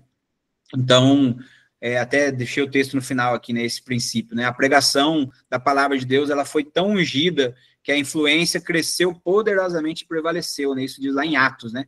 Para todos que habitavam na Ásia, ouviram a palavra de Deus através do povo que estava em Éfeso. Amém? Pela oração que foi tão poderosa que aconteceu ali no meio da igreja. Amém? E aí, coloquei aqui 3 direcionadores, né? Vamos colocar assim, já estou acabando. 3 direcionadores para guiar as nossas orações, né? A gente teve módulo, antes, né, 2 módulos atrás, o pastor Carlos trouxe sobre o Espírito Santo, né? E aí, quem não viu, eu aconselho, vai no YouTube, lá no canal do YouTube, olha, assiste as aulas. Foi sensacional. E aí, eu quis usar aqui o agir do Espírito Santo, né, para estruturar esses 3 temas de oração, para ser um direcionador, né, um guia nas orações. Que é o quê? O primeiro, o fruto do Espírito, que a gente viu lá, teve os exemplos, né? Então, colocando o fruto do Espírito como um direcionador, né, o que nós oramos? Nós oramos por uma maior liberação do fruto, que refere o quê? O caráter, refere-se a pedir ao caráter de Deus para que seja formado na vida, né, de quem está sendo direcionado à oração ou em nós mesmos, né? Então, nós vamos pedir a plenitude do fruto, que está ali mencionado em Gálatas, né, seja o amor, alegria, paz, paciência e tudo mais, seja estabelecido no nosso motivo de oração, amém? Então, eu trouxe aqui o texto de Gálatas, né, e João também, a Bíblia diz o seguinte, né, que o Espírito Santo é que convencerá o mundo do pecado, da justiça e do juízo. E Efésios também diz sobre o espírito de sabedoria e revelação no conhecimento de Deus. Então, eu trouxe uns exemplos aqui na frente, mas só para ficar claro. Um primeiro guia, né, um primeiro motivo de oração é o fruto. Nós vamos orar, então, por alguém ou por nós mesmos. Nós lembramos do fruto do Espírito, que tem a ver com o caráter. Aí a gente conhece ali os frutos, né? Ou fruto, né? Mas as características. O segundo é os dons. Então, aqui a gente vai orar por uma liberação de dons, para que o poder de Deus haja mesmo, né? Incluindo ali favor, provisão, proteção sobrenatural, numa medida maior, seja uma oração para nós ou para o próximo, né? Seja numa intercessão. Nós vamos clamar pela manifestação de dons. Aqui eu trouxe o texto, né, que fala dos 9 dons lá, né? A um é dado o espírito de fé, a outro, o mesmo espírito, dons de cura, poder, operar milagres, profecia, discernimento e tal. Então, a gente ora primeiro pelo caráter, né, pelo fruto, depois pelos dons, poder sobrenatural, e terceiro, nós oramos pela sabedoria do Espírito. Aqui nós vamos orar por uma liberação da sabedoria, pedindo um aumento aí da compreensão, né, sobre a vontade de Deus, sobre os planos de Deus, sobre a palavra de Deus, tem uma revelação acerca daquilo que nós estamos lendo, por exemplo, sobre uma aula, né? Dei uma aula aqui, um monte de conteúdo, um monte de informação, para que o Espírito Santo gere isso em nós, né? Aumente o nosso entendimento, aumente a nossa revelação. Então, vai ter tudo a ver com isso, né? Paulo, ele orou muito pedindo por sabedoria, pela compreensão dos outros, né? Se a gente vê aqui Colossenses, por exemplo, e aqui estão os textos, né, que falam sobre isso, né? Salmos, por exemplo, o temor do Senhor é o princípio da sabedoria.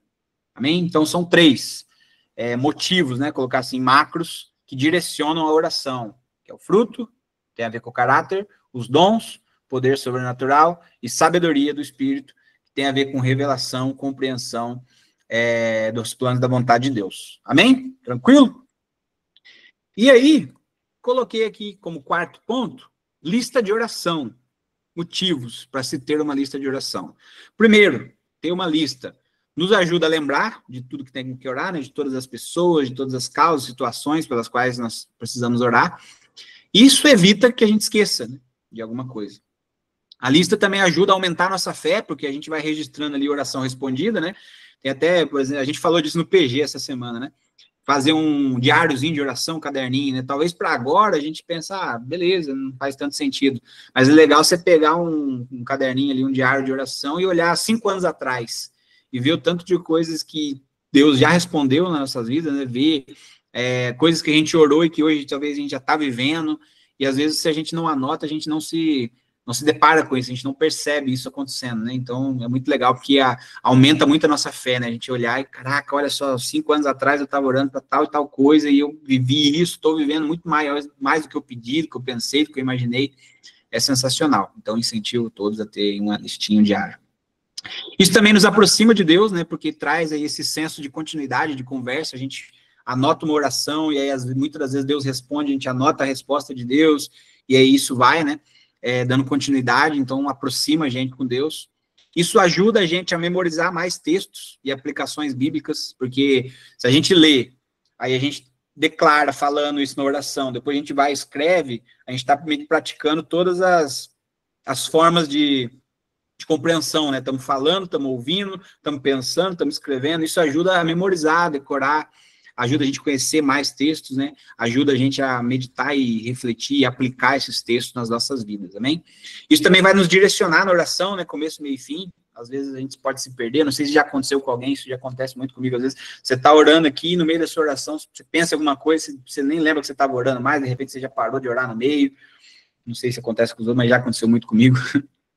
Enfim, isso nos ajuda a ler a Bíblia, né, e criar essa rotina de aplicar o texto. Eu dei o exemplo ali, então, a gente leu a Bíblia lá, a história de José, aí anota, né, vou aqui orar sobre perdão, e é incrível como Deus fala com a gente através das Escrituras, irmãos, como a Bíblia fala, como a Bíblia é atual. A gente pega um texto e, às vezes, aquilo que a gente está lendo, meditando, é o que a gente está vivendo, é exatamente o que a gente precisa orar, e, meu Deus, olha só, é sensacional. Então, é necessário termos essa rotina, amém?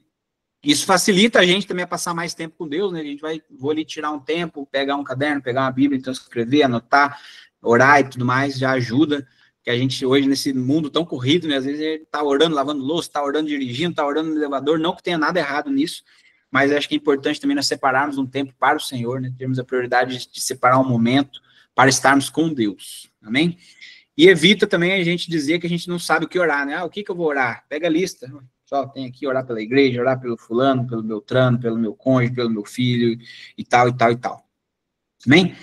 E Romanos 1:9, né? Sem cessar, faço menção de vós em todas as minhas orações. Olha só, então Paulo, ele declara isso para os romanos, né? Que ele fazia menção de todos ali que estavam na igreja de Roma, sem cessar. Isso, né, não está dizendo claramente que ele tinha uma lista, mas provavelmente, ele, no mínimo na cabeça dele, mentalmente, ele tinha uma lista, né, de pessoas para quem ele orava, fazia menção nas orações dele, né? Então, a lista de oração é importante.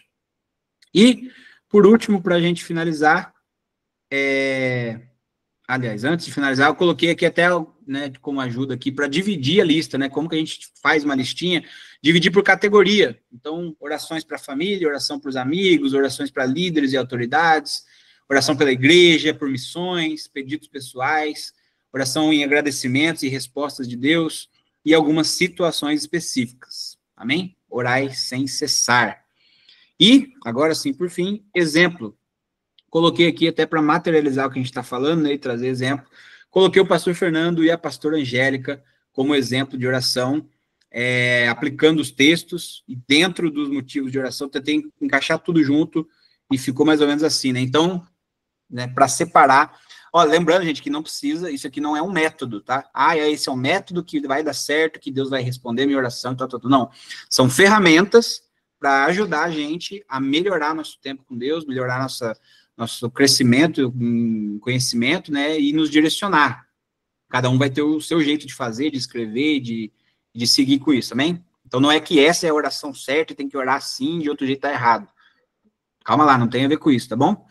Então, vamos lá, coloquei aqui o exemplo do motivo lá dentro do Espírito, lembra que a gente falou o fruto, que tem a ver com o caráter, a lista de oração aqui é os pastores, né, pastor Fernando e pastor Angélica, e as aplicações bíblicas eu coloquei entre parênteses do texto. Então, por exemplo, a gente vai começar a orar, Pai, enche nossos pastores cada vez mais com zelo. Isso está falando o quê? Com base no texto lá em João, que diz, né, que os seus discípulos lembraram-se que está escrito, zelo pela tua casa me consumirá. Então, fala sobre zelo, a gente está orando por zelo, que tem a ver com o caráter.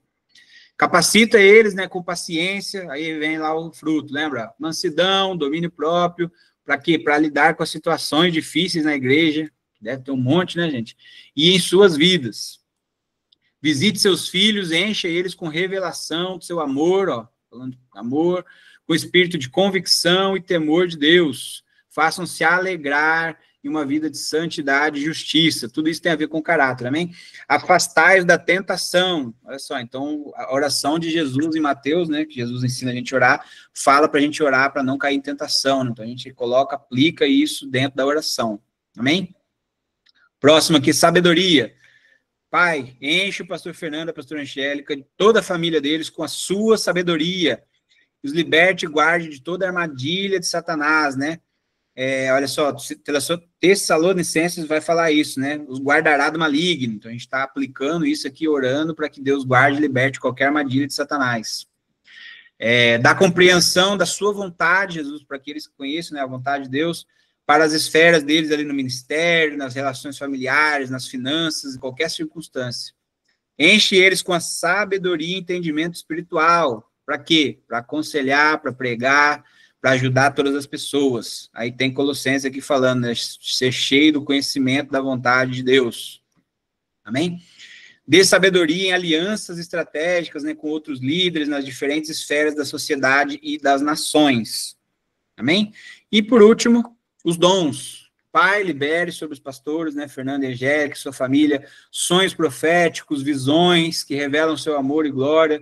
Libera os teus sinais, libera suas maravilhas. Aí tem aqui o texto, né? Nos últimos dias eu derramarei do meu espírito, seus filhos profetizarão, os jovens terão as visões. Então a gente estava pedindo aqui sonhos proféticos e visões, com base no texto de Atos. Amém? Derramarei aqui o meu espírito naqueles dias, e eles profetizarão. Então continua, né? Enche-os e capacita-os a ministrarem todos os dons do espírito, que eles liberem e transfiram os dons para toda a igreja, e que sejam transformadas, vidas sejam transformadas constantemente através da vida deles. E aqui está os dons, né? Repetir o texto dos dons aqui.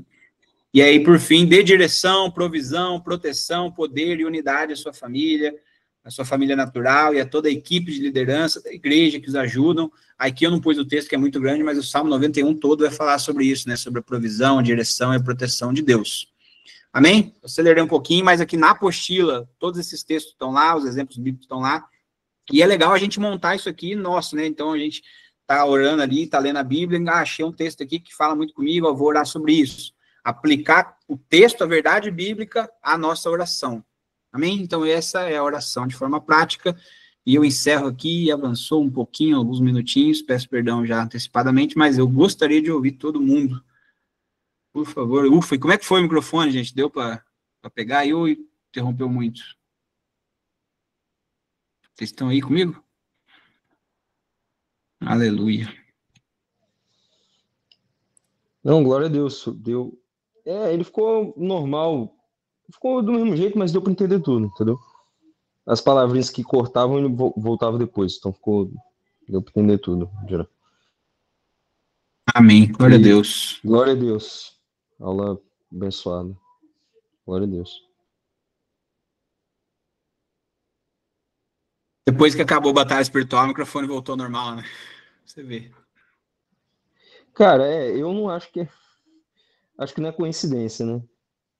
O, enfim, mas amém. O recado foi dado e prendemos. Glória a Deus. Amém. Mas aí, gente, fala comigo. Tem alguma dúvida, algum comentário, algum acréscimo, por favor? Amém, mano. Glória a Deus pela aula. Estava falando sobre ler a palavra e orar a palavra, né? Aí eu tava lembrando do IHOP, né? Os caras há 24 anos,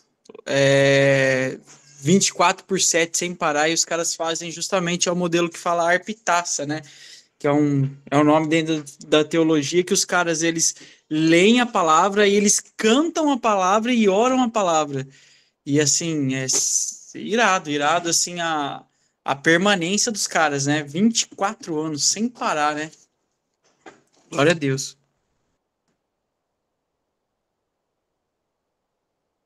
Agora eu acho legal. Eles conseguiram desenvolver, eu não sei a fundo como é que é o modelo que eles desenvolveram de composição, né, por exemplo, mas é isso aí que você está falando. Mas você parar para pensar, todas as canções, né, se não todas, mas a grande maioria que a gente canta, que a gente louva, que a gente adora, é canção bíblica, né? A gente está adorando a Deus com base no que é a Bíblia. Muitas delas a gente canta o próprio texto bíblico. Então é basicamente a mesma aplicação, né? A gente pegar a Bíblia e aplicar isso nas nossas vidas, né, com a oração e tudo mais. Para quem sabe cantar também, né, é um excelente escrever assim e tal, é uma excelente ferramenta para compor, né? O pessoal que é do louvor aí, ó, para compor canções novas, né? E por aí vai. Sem dúvida, os Salmos é uma grande coleção de orações e canções, né? Basicamente, Salmo é isso, são canções, né? Por exemplo, muitos Salmos, se eu não me engano, a maioria, foi escrito por Asaf, né? Que era o responsável pela adoração no templo, né? O escritor. Então, Davi, né? Davi, outro, que são orações e canções. Então, como você falou, aproveitar e falar, né? Aqui, primeiro, sobre batalha espiritual, né? Tudo que você falou, assim, é importante a gente entender que é isso, que eu acho que o principal texto acho que foi o primeiro ou um dos primeiros que você leu, né? A nossa luta não é contra a carne nem contra o sangue, mas contra principados e potestades nas regiões celestiais.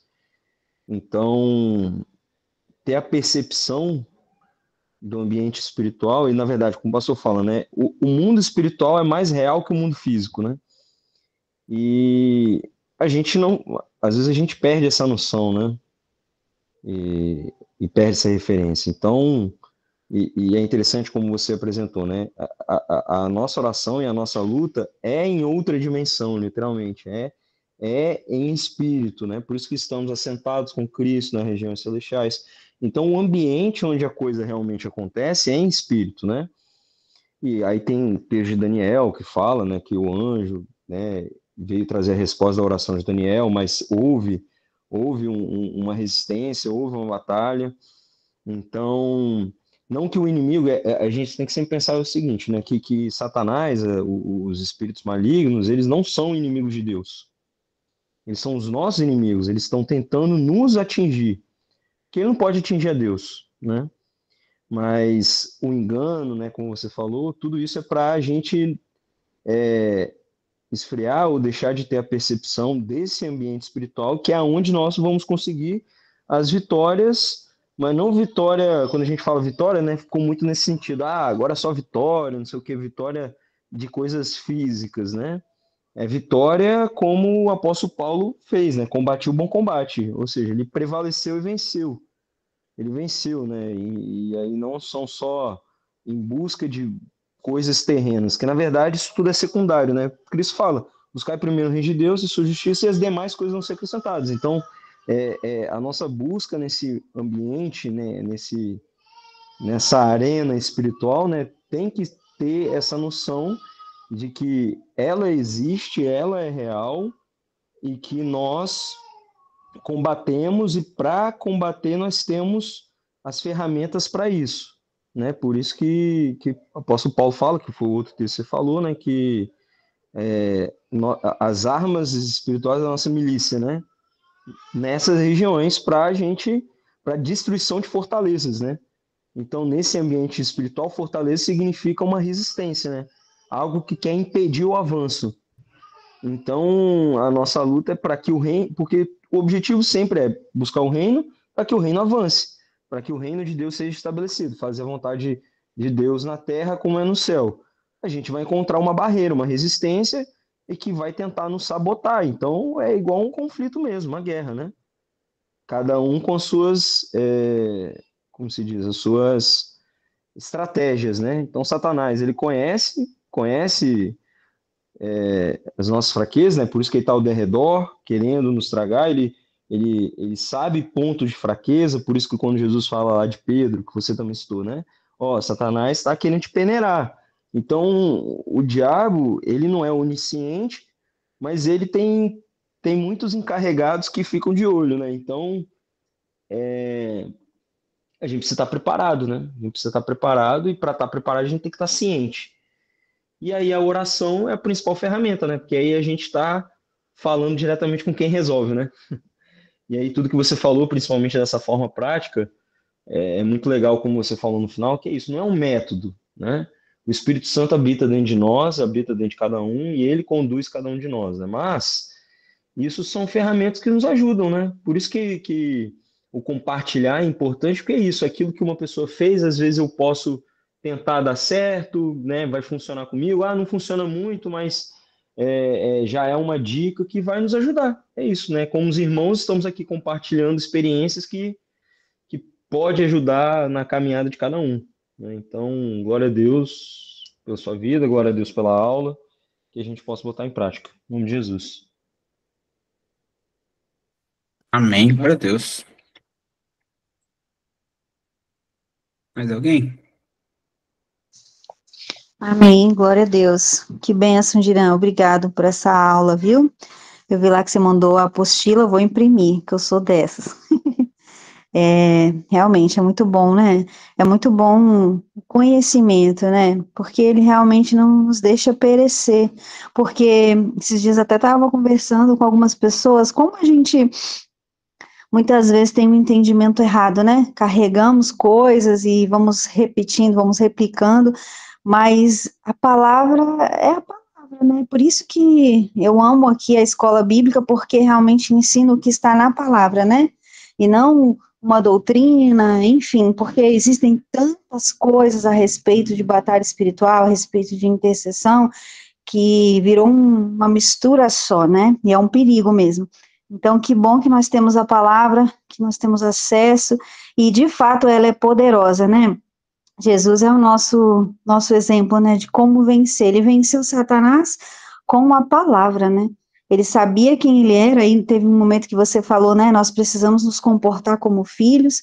Jesus sabia quem ele era, e ele usou a palavra. Então, não ficou de conversinha com Satanás, né? A palavra diz isso e ponto. Então, a gente precisa aprender muito com Jesus, né? Como batalhar, né?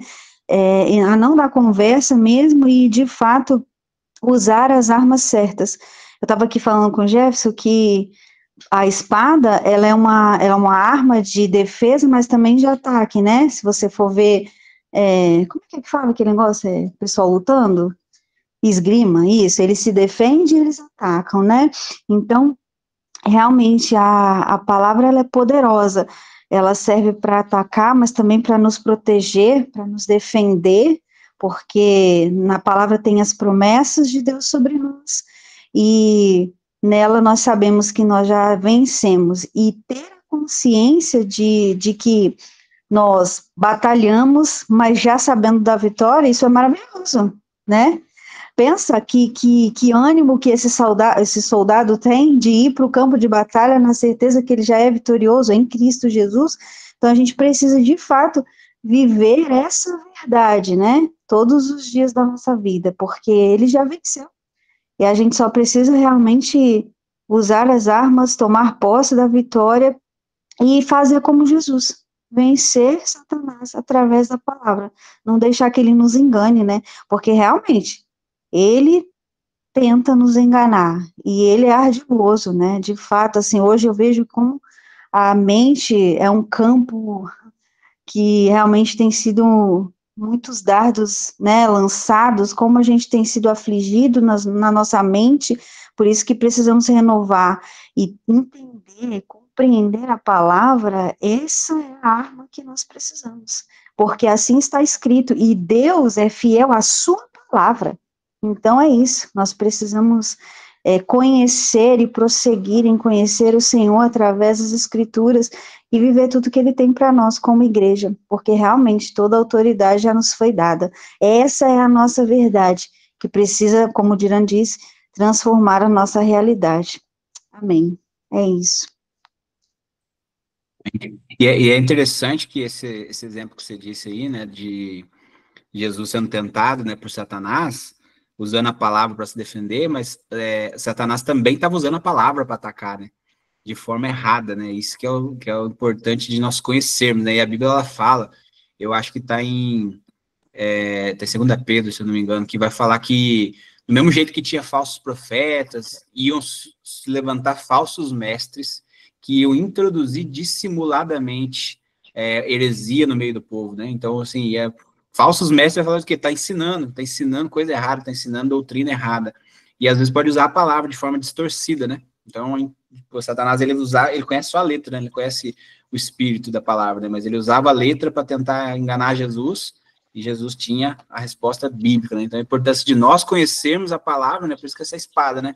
Que você falou a luta aí, na espada, você defende com o escudo, mas você também pode receber o golpe de espada com outra espada, e depois atacar, né? Então, é a palavra para defender a palavra. Verdade. Fala aí, pastor. Amém. Top a aula, Diran. Muito boa. De novo, bem didática, bem prática. Tá? E interessante que no último Aprendendo a Ser Um também falei sobre oração. Até usei um pouco do que você deu na aula também e falei sobre anotar. Quem está lá no grupo viu, né, que te botou para que os casais fizessem um grupo de 2, eles são o casal, para exatamente colocar esses motivos de oração. É exatamente, perfeitamente o que você falou aí. O que me chama a atenção, já que no próximo módulo também nós vamos continuar falando sobre intimidade, nós vamos falar sobre a palavra e jejum, é que esse entendimento da verdadeira batalha espiritual, como a Cris também acabou de falar agora, né? Toda essa miscelânea, essa mistura que fizeram para falar de batalha espiritual, porque isso é uma coisa que ganha facilmente Ibope, é uma coisa que chama muita atenção. As pessoas, elas realmente têm um grande interesse, é natural, para essa questão mais mística, e criou todo esse secretismo e doideirada que a gente já viu acontecendo, que não tem nada a ver com a palavra, não tem nada a ver com o ensino que nós temos na nossa igreja.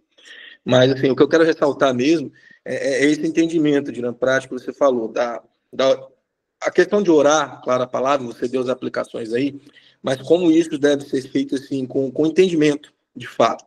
Porque se você pegar, por exemplo, Paulo, João, que lá na sua época estava combatendo o gnosticismo dentro da igreja, as orações deles estão atreladas a esse discernimento do que estava acontecendo espiritualmente. O que estava atuando ali?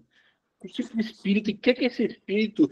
Por isso que não existe essa questão de, identifica esse espírito está assim. Cara, espírito maligno é espírito maligno, Satanás é o pai da mentira. Então não existe isso. Então eles vão agir de acordo com as brechas que eles vão encontrar. Então, qual era o discernimento de Paulo para passar para aquelas igrejas?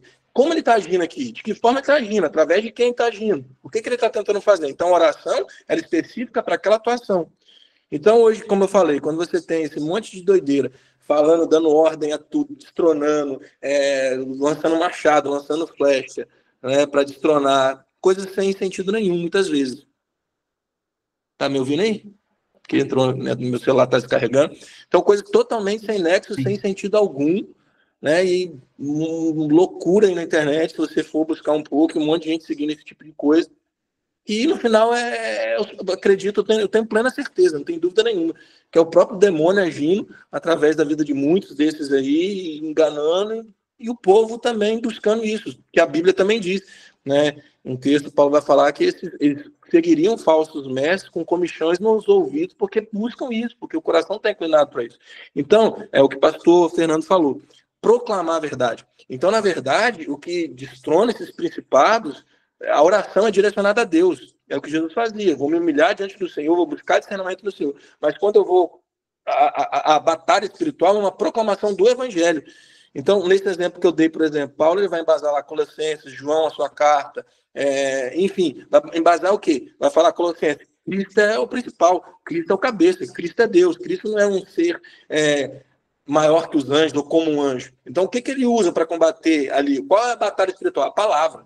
Né? Não é uma oração direcionada a destronar ninguém. Ele vai fundamentar a palavra para que as pessoas entendam. Aí elas vão ser libertas do engano. Então é muito importante, cara, a gente entender essa junção. Não tem como. É o espírito, a palavra, a oração, isso tudo ela anda junto. Não pode ser distoante, né? Não pode ser doideira. Existe a oração que a gente faz de petição, que é mais pessoal, que é mais subjetiva, é o que eu estou sentindo, é o que eu... Mas existem orações. A oração é muito mais que isso, né? É como você falou, você deu várias aplicações. Então não adianta a gente achar qualquer coisa da minha cabeça e orar de qualquer jeito. Eu preciso conhecer a palavra. Porque conhecendo a palavra eu conheço Deus. Então eu vou conversar a linguagem de Deus, como você falou. Fantástico isso aí. Então é por aí. Então é muito importante essa questão prática bíblica, não doideirada, que eu sei que não seria nunca nossa linha. Mas é importante que nós manifestemos isso, porque tem muita gente no engano. É importante que nós continuamos a proclamar isso e que Deus leve essa mensagem através de nós e de outros que tenham um entendimento correto, porque isso é necessário para a igreja. Amém. É pontual falar isso, porque assim, esse tema de batalha espiritual sempre andava muito no extremo, né?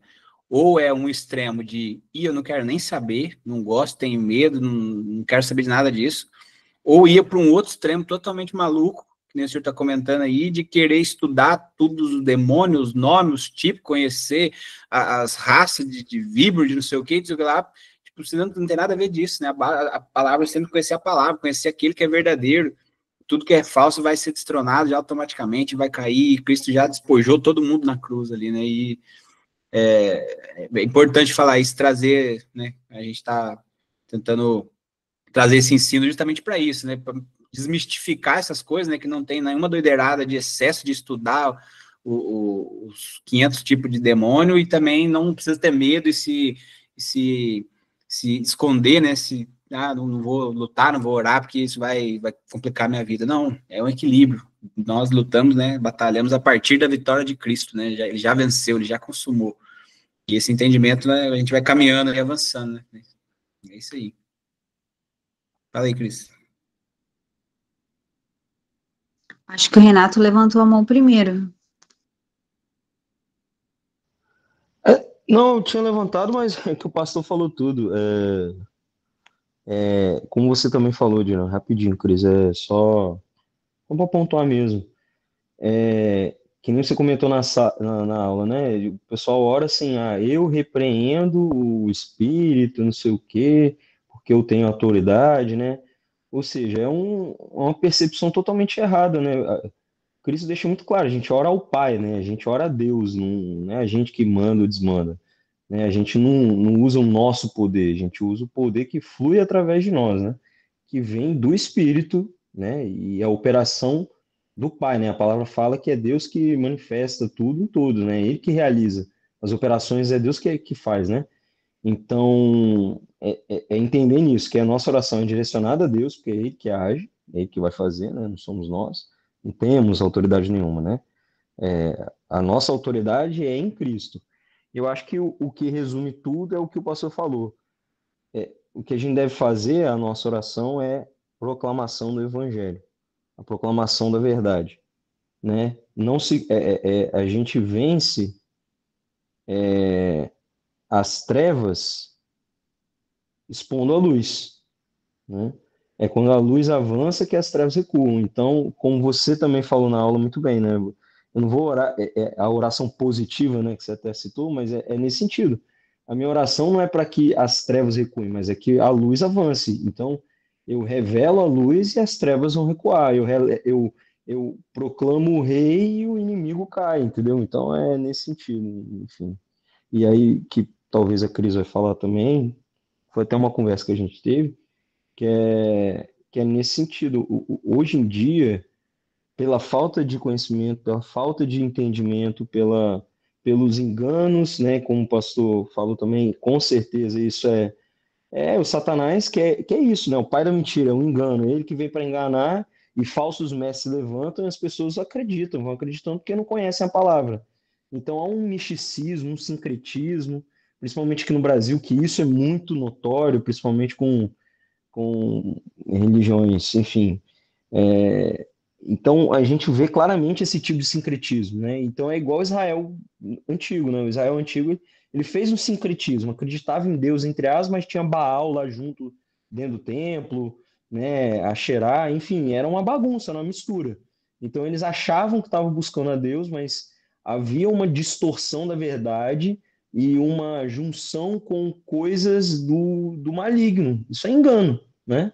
Então, isso na Bíblia está historicamente indicada. O gnosticismo, como o pastor citou, era a mesma coisa, um entendimento completamente errado e distorcido da verdade, com sincretismo de filosofia grega, e gerava esse tipo de coisa, né? Ou seja, como você também falou, o diabo pegando texto e distorcendo.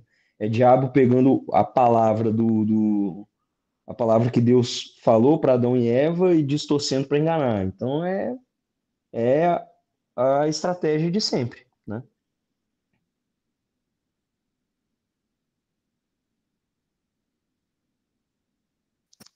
Era isso que eu ia falar mesmo, Renato, sobre o que a gente conversou aquele dia, sobre a questão do sincretismo, enfim, essa doideira toda que acontece, né? É, de fato, um lugar perigoso e um lugar de engano, né? E que a gente tem visto muitas vezes aí. Enfim, era isso que eu ia comentar. E também queria pontuar aqui, vamos dizer assim, que hoje nós, como, né, nós temos um ministério de intercessão, que a gente hoje está, nós nos reunimos junto com o Ministério de Louvor para orar, né, antes do culto e depois do culto, e como tem sido maravilhoso esse tempo, né, vocês estavam falando aí antes, sobre os salmos, né, sobre o louvor, sobre a adoração, sobre cantar a palavra, né, e aí hoje nós estamos vivendo esse tempo como igreja, de nos reunir como ministério de intercessão, orando juntos, isso tem sido maravilhoso, né, como a gente tem sido edificados como igreja, e eu creio que Deus tem, de fato, assim, um novo tempo para nós, tem sido muito poderoso, orar ali junto com o Ministério de Louvor, a intercessão, né, entregando ao Senhor o culto, né, pedindo discernimento, enfim, tem sido um tempo poderoso. É isso, que nós possamos continuar crescendo, né, nesse entendimento e juntos declarando, né, porque também a igreja, ela declara, né, para as regiões celestiais, né, que Cristo já venceu. Esse é nosso papel como igreja, proclamar, anunciar. Então, é isso que nós temos feito ali na intercessão, enfim, é isso. Amém. Glória a Deus. Vamos orar, gente, para a gente encerrar? Senhor, Pai, nós te agradecemos por essa noite, agradecemos, Senhor, por essa aula. Senhor, nós te pedimos que isso possa cair como uma semente em terra boa em nossos corações e nossas mentes. Senhor, nos ajuda a crescer no entendimento, no conhecimento de quem o Senhor é, Pai. Nos leva para um lugar de mais profunda intimidade e relacionamento contigo, Senhor. Que cada vez mais nós, como igreja, possamos nos posicionarmos, Senhor, como filhos, com toda a autoridade que o Senhor nos concedeu, Senhor, para pisar a cabeça de serpentes e escorpiões, Senhor, e ver o teu reino avançando, Pai. Em nome do Senhor Jesus, nos capacita para ser esses que carregam a luz, que carregam o teu evangelho e propagam por toda a terra, Senhor. Um evangelho que transforma vidas, um evangelho de poder, um evangelho na dependência do Espírito Santo de Deus, Senhor. Nos leva para este lugar de oração, com um relacionamento íntimo contigo, Pai, em nome do Senhor Jesus. Eu te agradeço, Senhor, por todo esse módulo. Busque intimidade, Senhor, que nós possamos aprender a te buscar e ter intimidade contigo, Senhor. Em nome do Senhor Jesus, dá uma boa noite de descanso. Mais uma vez eu te agradeço. Amém. Glória a Deus, gente. Amém. Glória a Deus. Amém. Glória a Deus. Boa noite. Amém, glória a Deus, boa Aleluia, noite. glória a Deus. Deus abençoe, amados. Fiquem na paz.